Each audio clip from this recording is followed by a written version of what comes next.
Hey, we're ready to begin with Tennessee.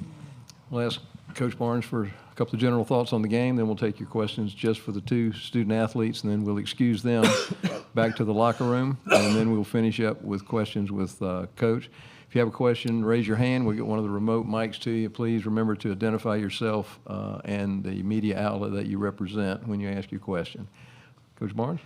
Yeah, first, utmost respect for the University of Texas and Rodney and his staff. And think about it, I think this was the fifth or sixth game where they had their whole team intact trying to play, and they came in here in a very tough situation. And to me, there's no doubt they're an NCAA team, and the fact that he came in here and got them playing the way they were. And for us, we were obviously very concerned about the game because staffs know each other so well. But again, just great respect for the University of Texas and that basketball program, and proud of our guys. You know, we knew it was going to be tough early, and Jemai Mashak was a guy that I thought defensively set a great tone for us, trying to guard Trey Johnson. He's a terrific player, but that and early Chaz got going, and but overall, good team win for us, and it was hard fought. Okay, we'll take your questions just for either of the student athletes. If you'll raise your hand, we'll get one of the remote mics to you. I think to start on the second row, far left. Chaz, is it just home cooking, being back in Nashville, or what got you going early on today? It was just a mentality coming into the game. I know what my team needs from me, and that's to be aggressive for a full 40 minutes, and that's what Coach has been preaching to me all season long. So just coming in with that mentality to be aggressive for a full 40 minutes. Other questions for either of the student athletes? Let's go to the center aisle on the inside, and then we'll get you next. No. Did you have a, all right, go ahead. Zakai, obviously last year when you guys were in this tournament didn't go that great. Was that motivation just for you to have a little bit better showing in this thing? Oh, yeah, definitely. You know, last year when we came into this tournament, you know, the first game we wasn't ourselves. You know, we really got out tough, and that was something coming into this game. We knew that if we was going to lose a game, it wasn't going to be because we got bullied or out tough. So, you know, that's something that me, Jamal, Jordan, you know, the guys that was on the team last year, we went through it, and we was preaching to everybody. You know, Coach Barnes was preaching it to us a lot. And, you know, I feel like we went out there and we played a tough game.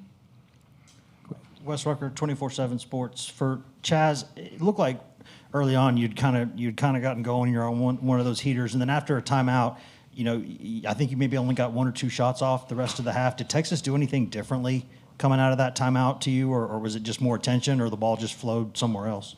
Yeah, I think they started guarding me a little bit different.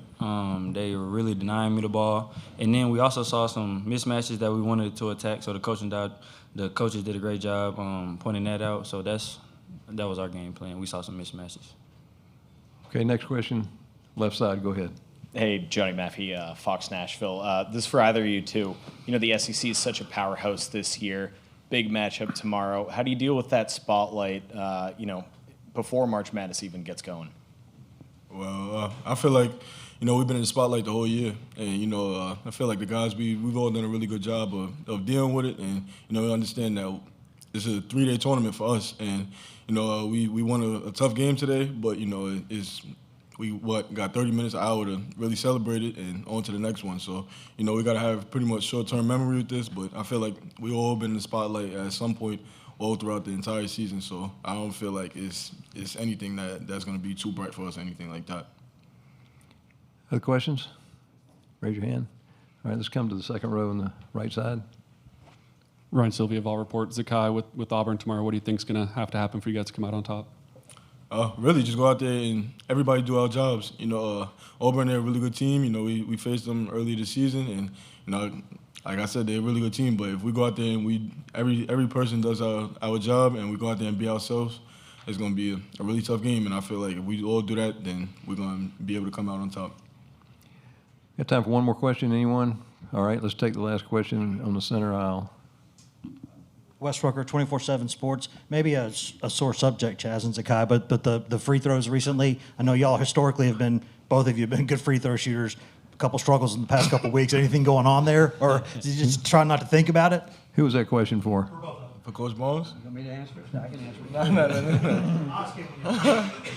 it. Zakai, you go first. You know, Coach Barnes just kept on talking to me for some reason. Every time I was at the free throw line, and it was kind of distracting me. You know, I don't really hear the crowd, but I hear him a lot. So, you know, he was just taking me out my game. I just got to focus more and make my free throws. I know I'm a good free throw shooter. I know everybody on the team is a good free throw shooter. But you just got to step up and knock them down. Chaz. Yep. Yeah. I mean, like he said, we just know we have to be better. That's what the teams need, so we're gonna get it done. Practice on it. All right, we'll excuse the student athletes. You can return to the locker room. Thank you. And we'll finish up with Coach Barnes. So raise your hand if you have a question for Coach Barnes. Raise your hand. Okay, let's go to center aisle, second row. Rick, do you expect a similar type of game the first go-around with Auburn, low scoring kind of defense first? I don't know.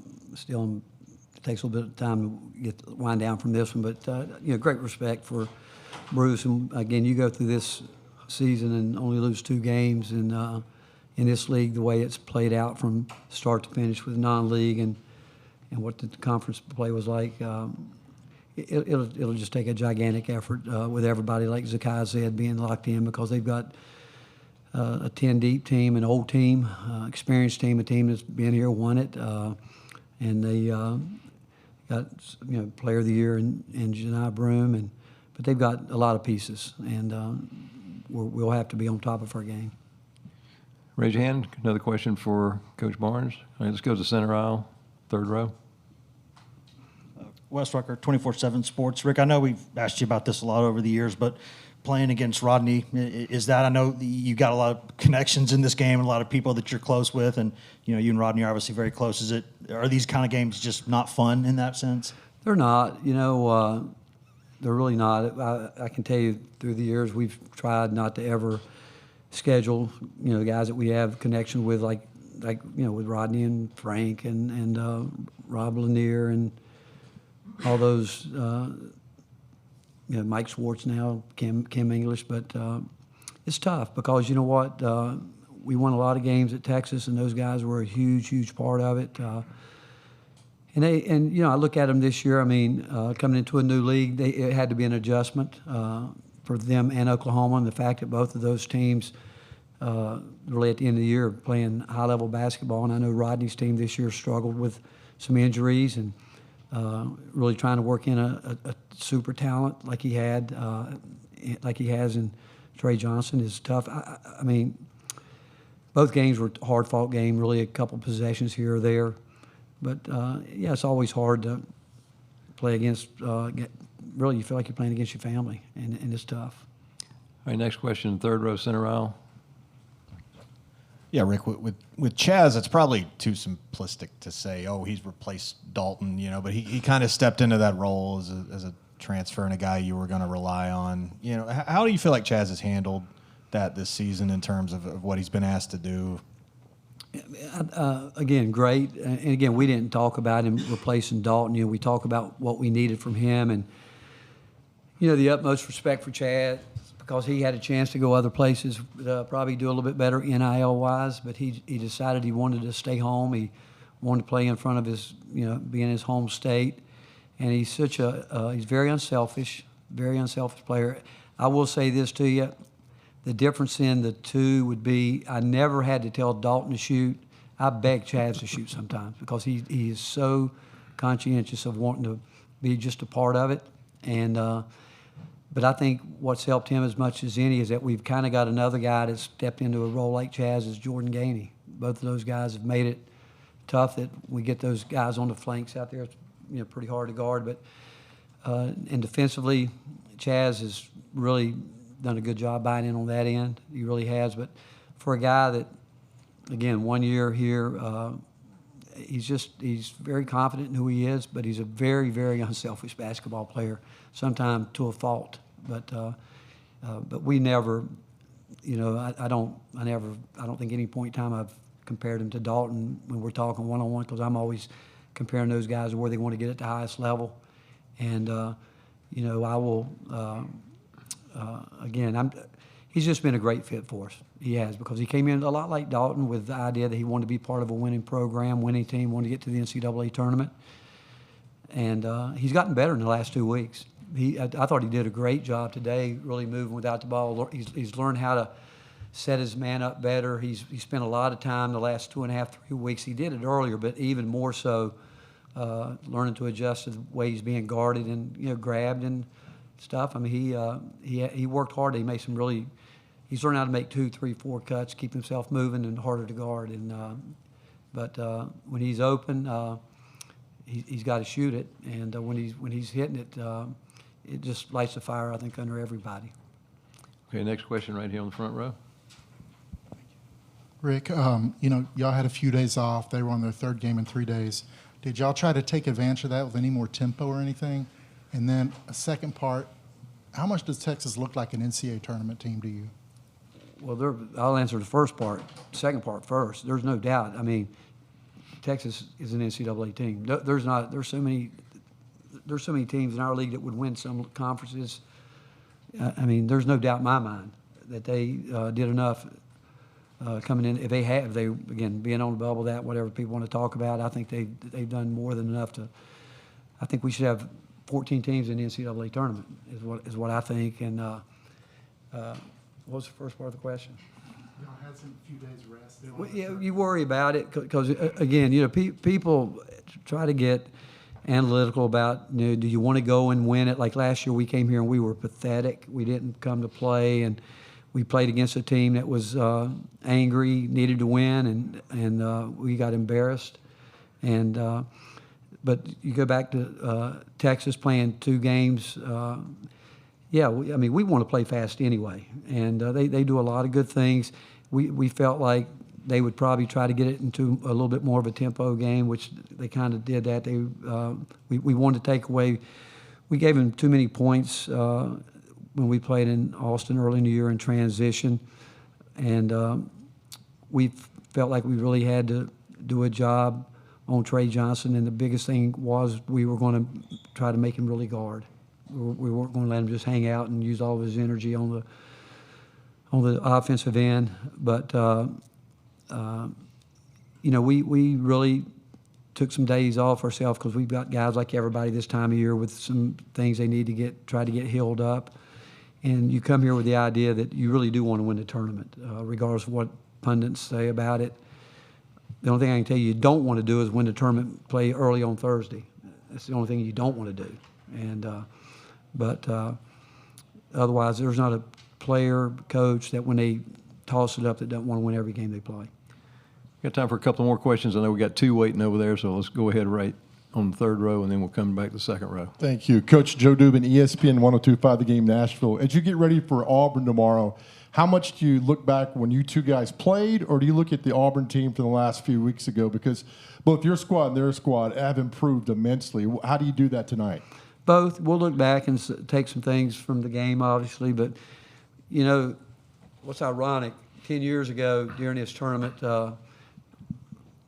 Tennessee and Auburn were in the play-in game 10 years ago. And so since that 10 years, I would think that we know each other pretty well, And we obviously both teams have grown, and but we'll look back obviously at our last game with them, and it seems like forever ago. But I do think they're better. I think we're better, and we have the utmost respect for them, and I think they do for us. All right, last question on the second row. Go ahead. Steve Lehman, WTVF Nashville. Rick, sometimes there can be concern when it's the first game of the postseason, how your team's going to come out, especially when you're playing a hot team like that. For Chaz to start the way he did, you mentioned Jemai setting the tone defensively, and then Zakai in the second half. How nice is to have veterans like that who will set your postseason tone the way they did? It is, and we started talking about it a couple weeks ago. We go into the South Carolina game and we say we're approaching this like the first round of the NCAA tournament. I want to get it on our mindset right now where, and you get here, same thing. This is an NCAA tournament type game, and so we talk about it. We put it out there because I want them to feel a little bit of what everybody feels in March, and I thought Chaz was really focused in practice. And again, we didn't do a lot. We do our routine, but we were like yesterday on the court for 45 minutes. Monday we did very little. Tuesday off. Wednesday we practiced an hour and 15 hard. We always practice hard, but I thought Chaz's focus the whole week has been good. And again, when you talk about Zakai, he mentioned it. He and Shaq and Jordan last year, we walked in here and we were awful. And yesterday when they gathered up after we had practice, they reminded those guys that we're not going to come out and play like that. And we got out tough a year ago. And you heard Shaq or Zakai say, he said, if we lose, it's not going to be because we didn't put the effort in it, because we didn't last year. And we were lucky that we were able to have an NCAA tournament afterwards. But I think winning's a habit. I think losing's a habit. And the mindset is something, the routine that we're in, we try to stay in it, but we try to talk about everything that we know they're hearing out there anyway. But Zakai and Jamal was awesome today. I mean, he was the MVP in the game. I mean, when you got to guard one of the best players in the country, and I think if I look at it, I think he even outscored him, which is unusual because we don't count on him to do a lot of that. But he was getting fouled early, making his free throws, but he was outstanding in every way today, and I thought it set a great tone for us. Thank you. Okay, thank you guys.